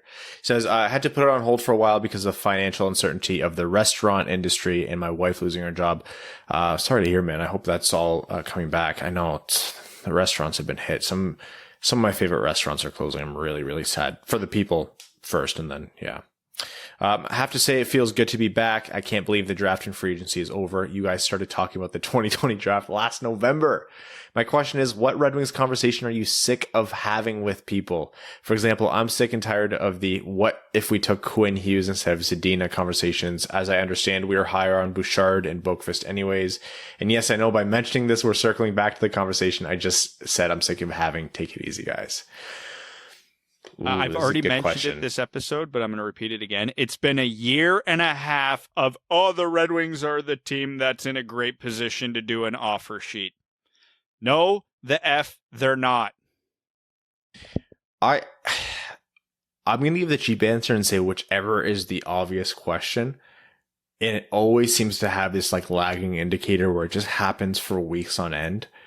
And we'll have talked about it for the past 4 episodes, and people will like, submit the question. And hey, look, I always genuinely, I'm not even being an asshole here. Like, I love talking to fans about hockey, especially patrons. Like, you guys are our community. But take Torrey Krug, for example. We got the Torrey Krug questions up until the 11th hour, and there's no way we hadn't covered Torrey Krug by then. And like, again, happy to repeat it. But if you have to say like one that I wish would, if I had to pick one that would go away, it would be like whatever the topic du jour is and just say, please, it's the obvious one, the low-hanging fruit. Let's just avoid it. Evan's answer is any question. Yeah. Evan's answer is any question that doesn't specifically target Evan as the person who's answering. He loves when he's the center of attention. No. Winged Wheel 69 says, just wanted you guys to know that you're doing a great job. Keep up the good work. I appreciate it, and nice. Garrett TV says, Namaste Hockey Amigos. How much do you think the odd/TBD season schedule impacted free agency acquisitions? Like if guys like Veleno and Seider weren't loaned out, and if there wasn't much other uncertainty around the play in North America, do you think we'd have loaded up as much as we did? Like the moves, just wonder how much was circumstance driven. Dump and chase, boys. Let's go Red Wings. I think it impacted it a lot, because I think Yzerman has seized this out as an opportunity to take a cheap developing year for these guys, when otherwise he would have had to put them in the lineup when maybe he'd prefer to develop them longer. Yeah, absolutely. You're not getting Nemesnikov for $2 million. You're not getting Troy Stetcher for 1.7. You're not getting John Merrill for under $1 million in a normal year. You're not. So Yzerman saw his opportunity and he capitalized. Tuck Frump says, so the episode is called Now We Wait. Just remember, great things may come to those who wait, but only the things left by those who hustle. Abe Lincoln. Stevie Y's hustling patiently. And now while we wait, we can watch Letterkenny. I miss some of the references being an American, but I love the show. I must ask you, Red Wings as Letterkenny characters. Oh, I don't know enough Letterkenny. Bertuzzi is Riley, beyond a shadow of a doubt, which then by default would make Mantha Jonesy. Larkin is definitely Wayne. Trying to think. Who would be Darian Squirrely Dan? Squirrely Dan would probably be DeKaiser, I'm thinking. Merrill? The big lovable oaf is definitely Merrill. That is a good answer. The weird awkward one. Who's the weird awkward Red Wing? Maybe DeKaiser, honestly. He's kind of a dweeb. DeKaiser, I was thinking maybe Helm outside. It would have definitely been Ablocator before we bought him out. Question 2. The Jets released highly talented running back Le'Veon Bell. Continues to whine and miss games. Is he the biggest waste of talent aside from former teammate Antonio Brown? And is there an NHL comparable? Oh, man. Yeah, Le'Veon Bell. Yeah, you reap what you sow is all I'll say about him. Although Radulov when he left. Sorry, Radulov when he left the NHL, I think. Kovalchuk. That's what I was thinking. It's absolutely Kovalchuk. Question 3, what's up with the AHL? They're still trying to figure out that season whether it's actually happening. I don't know. We will not know what's going on with the AHL until we know what's going on with the NHL, I would guess. Thanks for what you do. With a special thanks to Ryan for reading these comments week in and week out. Keep your stick on the ice and let's go Red Wings.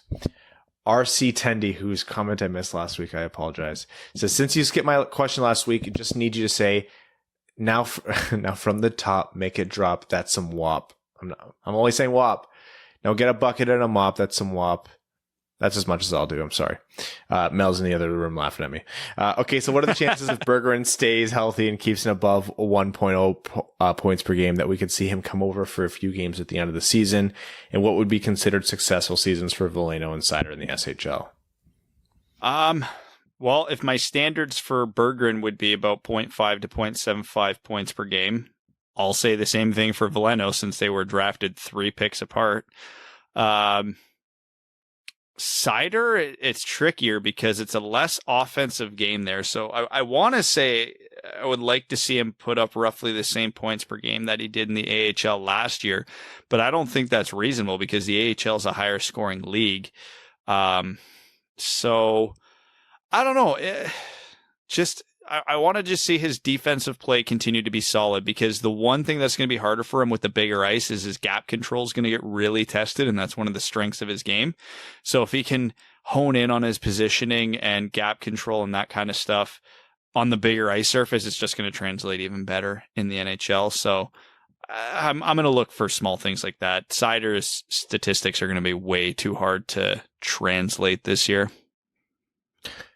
Rob Byram says, what's up, guys? As I sit here on October 15th, I got to wondering when we'll actually see the Wings hit the ice again. The latest thing I saw that left me scratching my head was a Canadian-only division. This would leave the Atlantic with just 5 teams, right? And how would they further align the divisions? We did cover that. Håkon Anderson Stan Club says, I keep looking and I can't really find an exact answer, so I'll ask you wonderful folks. Are players in the CHL able to jump ship to Europe at this point if the CHL starts to look iffy, or if the whole no hitting comes to fruition, which could mess up their development?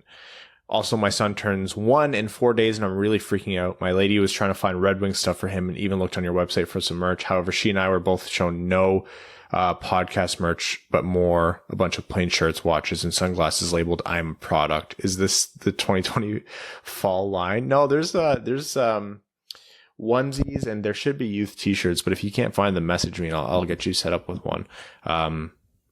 Also, if anyone's really good with like web stores and things like that, shoot us a message. Maybe we could use your help. CHL to Europe. Yeah, so if they plan on coming back this year, that would lead to some complications. But if they said, you know what, I'm done here, I'm just going to go play in Europe, yeah, there's nothing holding them back. They can go at any point. It's not like the KHL, NHL thing where you're locked into your contract, et cetera, et cetera. There's already players over in Europe who are projected in the CHL. I know, speaking specifically with the OHL, one of the big 2021 draft prospects, Mason McTavish, who plays for Peterborough, I think is already training in Switzerland. So, I mean, if there's no hitting in the OHL, we're going to see a mass exodus, and that will hinder the league for several years. Ian says, a friend told someone moving to Detroit that Windsor is a cool hip place you can go to. Confirm or deny? Well, it depends on what parts of Detroit you're comparing it to. Yeah, I'm from Windsor. There's some all right parts. I mean, I know a lot of people from Detroit like it because you can come over and drink and gamble earlier. But I don't know about cool and hip. It's not bad. Like downtown Windsor's got some spots, and I think Walkerville area is cool. You really sold us, Ryan. Yeah, the conviction in your voice is just too much to I don't deny. live there for a reason. Number 2, why are right-handed shots such a premium in hockey? Are people taught to play left-handed for more opportunity like Ichiro? It's hardly hard science, but for the most part, your dominant hand seems to go on the top of the stick. And so most people are right-hand dominant, and they shoot left. It's not perfect. It's not a hard rule, but it generally follows that pattern. It's like a 60-40 split. It's not dramatic because I'm right-hand dominant, but I shoot right. So it's all personal preference, but it does tend to follow that route, the dominant hand on top more often than not. And since majority of the world's right-handed, hence the right-hand shot shortage. B-Man says, with all the optimism and excitement you guys generated during the last episode, it's hard not to think just how good we could be in 2 to 3 years if things continue to go as we hope. Looking ahead at the 2022 class, it's absolutely stacked in terms of free agents. Seth Jones, Philip Forsberg are 2 names that stand out. Do you guys feel like we'll be making a splash and bringing in a player that lines up with our timeline? If you're Stevie and you had to choose just one, who would you sign? Projecting what our lineup would look like that year would look like who fits the bigger need and how good we are just after that signing. Take dollar, term, and past injuries out of the decision. Looking at the player strictly and what he brings every night to the lineup. In terms of 2022, that is way too far out to project. Literally, the Red Wings have one player signed for that season currently, and that's Dylan Larkin. So we have no idea what the team's going to look like. So as of right now, should we sign players for that season? Yeah, we kind of have to sign 22 of them. I'm going to divert away for a second here and talk a little bit more about giveaways. This next comment is from Everett Johnson. So first, Everett, happy birthday. Everett's a big part of the Winged Wheel podcast family. He's a big part of the Red Wings community. He does a lot of giveaways, does a lot of engagement. It's one of our biggest fans and a friend of ours as well. So a big happy birthday to Everett. And also this is the only person I know as selfless. Like, he's the most selfless person I know. For his birthday, he's giving away a Red Wings jersey. So currently we have a giveaway running for our box of Upper Deck hockey cards. We have a jersey giveaway that we'll announce the winner of soon for our draft review episode. And now there's another one from Everett being given away to a fan. So stay tuned on Twitter. We're going to be engaging with patrons and Twitter followers for this one. Patrons, of course, always get bonus entries and everything like that. But 2 jerseys being given away now. So Everett, thank you so much for your generosity and the Red Wings and for sponsoring the Winged Wheel podcast. Our most consistent sponsor has been Everett. So if you ever made a line of beers, we'd tout you over anyone else. Also, Everett, you should definitely make beer. Everett says, hey friends, first of all, congratulations on continually climbing the hockey podcast ranks. I'm proud of you gentlemen. However, you should probably try your best not to make it into the top 3 since the Red Wings never tend to select from those spots anyways. Without divulging too much info and without getting too sappy, I just want to say that I discovered this podcast during a time in my life when I really needed something. The Winged Wheel podcast became more than just that, something, as I found myself become a part of an amazing community through which I have made invaluable connections and friendships. Never stop doing what you do, and I cannot wait to witness the 3 of you continue to succeed and grow further. You're all going to do great things. Love, Everett. Wow, that's the best comment we've ever received, ever. I thought we were ending the podcast at the end of this year. Everett, so much love for you, buddy. Thank you. You almost made Brad cry, and Brad hasn't cried since Danny DeKeyser broke his finger and the Red Wings blew that 3-1 lead against Chicago in 2013. Come on, you know the last time I cried. The game we shall not speak of. Just kidding. I've never cried. Always here for you, pal, and you're a big part of the community, so we appreciate you just as much. Jadson says, hello, Winged Wheel Podcast. New patron. Welcome, Jadson, to the Dub Dub family. Has been watching for quite some time now on YouTube and decided to sub as a hype with what Yzerman and Detroit are doing is taking over. And don't ever think it's not a lot. Every dollar support really, really helps us out, so thank you. Let's say the season starts in January. Guess who would be the prospects that make the team? Oh, it wouldn't be a lot. Like right now? Yeah. If it started in January? Honestly, Svechnikov. That's it. And if I don't, to be fair, I don't consider Zadina a prospect anymore. He's a Red Wing. He spent most of last season with Detroit, but Svechnikov, outside shot, Giovanni Smith. Man, I don't even think that's a good outside shot either. That's the scary thing. I mean, they brought in the depth that they did via free agency to literally keep the prospects away from what is likely to be another rough season. Maybe Rasmussen, because he's playing in Austria, not the highest end league in the world. The defense is one injury away from seeing Lindstrom or Cholowski. That's it. I think it's going to take a lot of injuries to see the kids coming in. Well, isn't Hronik on a loan, so can he even come back? Yeah, he can. Yeah. Can you imagine the Red Wings without Hronik? Without him? Yeah, the goalies would quit. There'd be nothing. Wingnut says, if you haven't already talked about it, thoughts on the NHL mixing up the divisions to have a Canadian. If you have already talked about it, duty. So I guess duty it is. Next comment from Swedish Fart Porn says, so we all know how great Yzerman is, but I didn't realize how good his rookie season was with 87 points, 39 goals, 48 assists. We know he has a 155 point season, but just insane that he did that in his rookie year. I've been taking a deep dive into analytics. Bernier had the 7th best season according to goals saved above expected per 60. Not that changes the defense in front of him or anything. But I imagine this defense, or with a good defense this season, he could have been first in the Vezina voting. I've never believed in a person and his way of putting the team together before Yzerman. I'm used to saying we gave which schmuck how much for how many years. Don't hate the players, hate Kenny Holland, but this time I'm loving every decision Yzerman makes. When you pick up a guy who pukes during practice for trying hard for like $800K, this has been a great offseason. Also, seeing people melt down because Henrik Lundqvist joined the Caps is better than Swedish fart porn. Thanks, Ryan, for dealing with my mess of a comment this episode. Liz B says, if one of your biggest sources of income is pizza chains and your financials are a mess right now, you're doing something wrong. I work at a rival chain and we've pretty much been busy every day since the middle of March. We usually slow down in the summer, not this year. And Little Caesars does delivery now. Sure, it's via DoorDash, but it's still going to increase sales at most stores. I can see Yzerman being told he can only spend so much. But to say the financials are a mess, I don't buy it. I think, Liz, that's probably the best read of it. Craig Gathright with a very important comment. Craig is a brand new patron, so welcome, Craig, to the Dub Dub family. Says, howdy, Winged Wheel Podcast. I hope you have a great week. Thanks, Craig. You too. Mark Burnham says, okay, 2020 draft is done. It's 2021 draft time. Brad, quickly, who's your top 5? And more importantly, who is your choice for the Wings at 6th?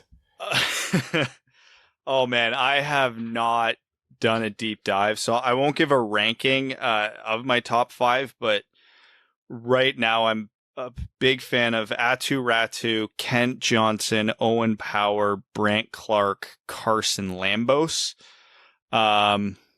which means my pick at 6 would be Simon Edvinsson right now. Oh, I'd be thrilled with Simon Edvinsson for Detroit. So would I. Josh Terrell says, any suggestions on how to watch SHL overseas games? I'm having hockey withdrawals already. They do, they have like paid streaming, but it's quite a bit. It's like 40 euros or something per month. Oh, yeah. Yeah, it's going to be a no from me, dog. I'll keep you posted on that. Stevie's Yoga Mat says, sup guys, just curious if a second line of Fabry, Nemesnikov, and Zadina would be plausible. I can see a big defensive deficiency, but Brad said Nemesnikov is pretty reliable defensively. Just curious if you guys think that would work, or having, God forbid, one of our defensive forwards like Helmer Glendening replace one of them. I know we're a long ways out, but this is the most hyped I've been for a season in a long time. Thanks. Do I think that will work relative to the NHL average? No, absolutely not. Is it a big upgrade from last year? Yes, I think it is. And quite frankly, given the roster the Red Wings are going to likely deploy, I don't see how we would make it any better than that. Okay. Stay Fresh Cheese Bags, a Fournier company, says, hey there, fellas. Pretty big disagreement with Justin Spiro. Thinks he's throwing darts for clickbait regarding the finances thing. But all of us can and should agree that Dean Blundell can go fist himself. Keep your archaic sexist beliefs stored away in some other company's cheese bags, not in Stay Fresh Cheese Bags. So stupid, man. He's been fired from more companies than, then what's a good joke to fall? I give up on the joke. Moving on. Then Evan has fallen off skateboards. Thanks for being a pleasant and consistent distraction. Quite low lately. I'm becoming proficient. Thanks for being a pleasant and consistent distraction from this 4-year-long episode of Black Mirror called The USA Who Needs Rights Anyways. Also, now that we've seen Mantha do the Dreams cranberry juice roll, who is next and why is it Evan? It's Evan if he can stay on his damn skateboard. What was the thing? You seen that video of that guy with the tattoo on his head skateboarding and singing Fleetwood Mac with the cranberry juice? That's the thing. Someone I was just with was talking about that. I'll send it to you. It's pretty much this guy's like literally just skateboarding on like a highway off ramp, and he's drinking an uncapped bottle of Ocean Spray, and he's singing Fleetwood Mac, and he just like lip singing it. And pretty much he's famous now because those are just good vibes, and like Ocean Spray is selling out everywhere. I think Fleetwood Mac actually remade that video. Everybody they did the drummer. Remade that video. Yeah. Right. So you have to remake I've had this conversation before with someone. It's kind of nuts that you've had one of the only conversations we've had with you on this podcast with someone else before. Like, that's kind of bullshit, right? Yeah. Yeah, that is weird. Yeah, you definitely have to remake that video. Darren Helm contract extension when says, good day, duds. I've been listening for a while and decided to become a patron against the advice of the people in the Twitter machine. I love how Rowan doesn't even mask it anymore. You guys make some really good background noise to drown out the monotony of life for a while. So thank you for the mindless dribble, I guess. You're welcome. In your show's intro, the voiceover lady says, and here to talk all things hockey, but like you clearly don't talk about all things hockey, do you? Have we even heard about the NWHL movements? No, we're not misogynists. Focus on the NHL. Did I not talk about that last episode? I could have sworn I brought it up as the news broke. Maybe we probably should dedicate a bigger piece of that future. I thought there's still more developing. Yeah, well, it's a mess and it's complicated, and honestly, I have a good friend who's part of the PWPHA, and she doesn't even know what the hell this is gonna do going forward. It's all pretty much up in the air right now. Have you spoken about the Q shutdown en français? No. Do you talk as much about other teams as much as Brad's beloved Stars or former defenseman guys Red Wings? No. And why does Golf Guy waste airtime talking about a dumb game when he should be talking about all things hockey? We demand answers to your blatant misrepresentations. Terry was right. It's no wonder you can't crack the top 3 hockey podcasts. Jersey time. Of the Wings players on loan to the SHL, which of those teams has the nicest jersey? I know the answer is actually none of them, but try your best. Yeah, all the ads are a lot for me. Green and white is an elite color scheme, so I'm going to go Cider and Rogla. Very hard to tell what the jerseys look like when they're covered by car companies' advertisements. Yeah, all those ads. Frolunda's jerseys, I mean, I guess are nice. I really like, is it Rogla or Rogel? I went with Rogla. They put the L before the E, so until I'm corrected, I'm just going to keep going with it. I don't know. Maybe I have to. If it's Stutzla, it's Rogla. I know different countries. I don't care. That's my logic. I'm not sure that works. Like, I'm not sure that works with the English language, but a lot of their rules don't work. Sorry, I'm trying to buy time until I can find. Well, that's neither. That's not the English language, Ryan. We're talking about other languages. That's fair. I'll honestly go for London just for lack of knowing other teams. Blocked by Marco Rossi, and this is real. This guy's actually blocked by Marco Rossi, which is hysterical. He says, hey lads, well, the Swedish Revolution is firmly underway again, and I, for one, cannot wait. Question, given Berggren's hot start in the SHL, where can you possibly see him slotting into the Wings lineup for 2021-2022 if he makes it? Also, which remaining bad contracts can you see Yzerman possibly targeting once the RFAs are resolved? Cheers as always from down under. Well, is Jeff Blashill still the coach? Because that'll definitely be the fourth line. No, probably third line wing, I think, would be his introductory spot. Wing, second get the power play. Thomas Vanek treatment where he'll be heavily protected from playing the other team's top two lines. And what was the other part here? I'll still talk about Johnson. I'll still talk about Fleury until those contracts are dealed. Those are prime candidates for Detroit to bring on bad contracts. Well, too bad Kelly McCrimmon said they're keeping Fleury. Yeah, lots of people say lots of things.